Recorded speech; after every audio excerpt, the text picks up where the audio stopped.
안녕하세요. 작가와 문학에 대해 소개할 써니제이입니다. 유익하시다면 좋아요와 구독 눌러주세요. 오늘의 작가는 보마르쉐입니다. 본명이 피에르 오규스텐 카롱인 보마르쉐는 1732년 시계 제조업자의 아들로 태어났습니다. 솜씨 좋은 장인을 아버지로 둔 덕분에 유복한 유년 시절을 보냈으며 음악과 시를 공부하고 예술과 문학에 대한 식견을 쌓았습니다. 그는 직업학교를 다닌 후 아버지 아틀리에의 견습봉으로 들어가 기술을 연마하고 타고난 손재주로 최초로 시계추 운동을 제어하는 탈진기를 발명합니다. 그러다 왕실 시계 납품업자인 느포트가 그의 발명품을 가로채려고 했고 과학 아카데미에 탄원서를 제출하고 소송을 제기해 발명품의 소유권을 되찾습니다. 이때 시작된 소송의 역사는 그의 일생 동안 수차례에 걸쳐서 되풀이됩니다. 이 사건을 계기로 그는 루이 15세의 시계 납품업자가 되었지만 곧 그만두고 25살에 하프의 페달을 개선하는 장치를 발명하면서 왕실 공주들의 음악 선생님으로 임명됐습니다. 이때부터 루이 15세의 첩인 퐁파두르 부인을 비롯해서 왕족들과 인연을 맺습니다. 카롱은 27살 나이에 10살 연상의 부유한 여인과 결혼합니다. 그는 부인 소유의 영지에서 이름을 따 자신의 이름에 드 보마르쉐를 덧붙이고 귀족적인 이름을 공식적으로 사용합니다. 1757년 결혼 1년 만에 부인이 사망하자 그는 부인의 죽음에 대해 의혹의 눈초리를 받으며 상속 문제로 소송에 연루되고 고초를 겪습니다. 이후 1768년 과부인 소탕빌 부인과 재혼하고 아들 하나를 얻게 되는데 그녀 역시 결혼 2년 만에 죽는 바람에 유산을 둘러싸고 죽은 부인의 친족들과 다시 소송을 벌이게 됩니다. 출세와 신분 상승에 대한 보마르쉐의 동경과 열망은 일찍부터 드러났습니다. 1755년 23살에 왕실 식자재 담당관직을 사들이고 이어 왕실의 수렵 대리관직을, 급기야 1761년에는 왕의 비서관 직책까지 돈으로 사들입니다.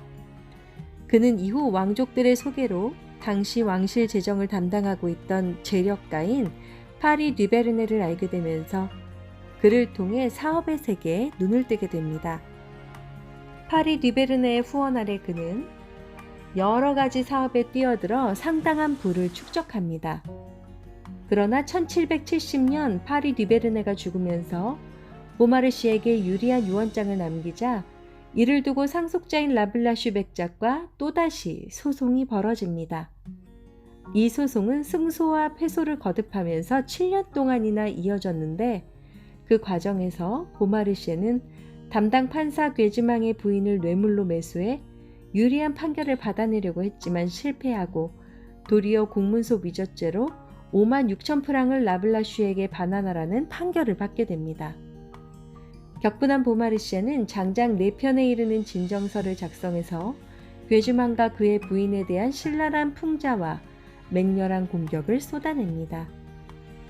사법계의 부정부패에 대한 비판을 담은 이 진정서가 볼테르의 공감을 이끌어내며 대중의 관심을 받게 되자 진상조사가 이루어집니다. 이로 인해 괴즈망은 관직을 잃고 보마르쉐 또한 재산을 잃고 시민권을 박탈당하게 됩니다. 그는 1774년 왕실의 부름을 받아 비밀요원으로 플랑드르와 영국에 파견됩니다. 거기서 그는 새로 즉위한 루이 16세에 대한 비판적인 문서 발간을 저지하는 임무를 맡게 됩니다. 영국을 비롯해서 네덜란드, 독일, 오스트리아를 떠돌며 임무를 수행하다가 스파이 혐의로 투옥되기도 하는 등 고초를 겪지만 왕실의 신임이 더욱 두터워지면서 그는 시민권을 회복하고 정치에 더욱 깊숙하게 관여하게 됩니다. 그는 영국을 견제하기 위해서 미국의 독립을 지지하는 프랑스 측 대표로 왕실 입장을 대변하며 독립전쟁에 개입합니다. 이어 외무장관으로부터 100만 리브르를 받아내 미국 독립운동가들을 재정적으로 지원하는 한편 무기를 밀매해서 막대한 재산을 벌어들입니다. 그러다 1789년 프랑스 혁명이 발발하자 이번에는 58세 나이에도 불구하고 혁명에 가담합니다. 그러나 보마르시의 상당한 재산과 호화로운 생활이 혁명가들 눈에는 매우 의심스러운 것으로 비춰지고 그리해서 그는 의회 구성에서 배제됩니다. 그러다 그는 새로 들어선 정부로부터 인정도 받고 물질적으로 상당한 돈벌이가 될 만한 사업을 개시합니다. 네덜란드에서 6만 점의 총기를 사들여서 무기가 필요한 프랑스 군대에 지원코자 한 것입니다. 그러나 오스트리아와의 관계의 악화를 염려한 네덜란드가 결정적인 순간에 총기 제공을 미루면서 정부로부터 선수금까지 받아 이를 추진하던 보마르쉐는 난처한 상황에 봉착하게 됩니다. 그 와중에 보마르쉐가 혁명파를 처단할 목적으로 자신의 집에 무기를 쌓아두고 있다는 소문이 퍼지면서 상황은 최악으로 치닫습니다. 그의 집은 총기를 찾으려는 파리 시민들에게 점령되고 그는 결국 체포되고 재산은 압류됩니다. 모반, 루이 16세와의 비밀 교신, 횡령 등의 죄목으로 고발된 보마르쉐는 간신히 교수형을 면하고 몇 년을 숨어 지내다가 정부 승인 아래 독일 함부르크로 피신합니다. 그곳에서 이민자로서 고된 생활을 영위하다가 1796년에 프랑스로 돌아온 보마르쉐는 딸이 되찾은 대저택에서 예전과 다름없는 삶을 누리다가 1799년에 뇌출혈로 사망합니다.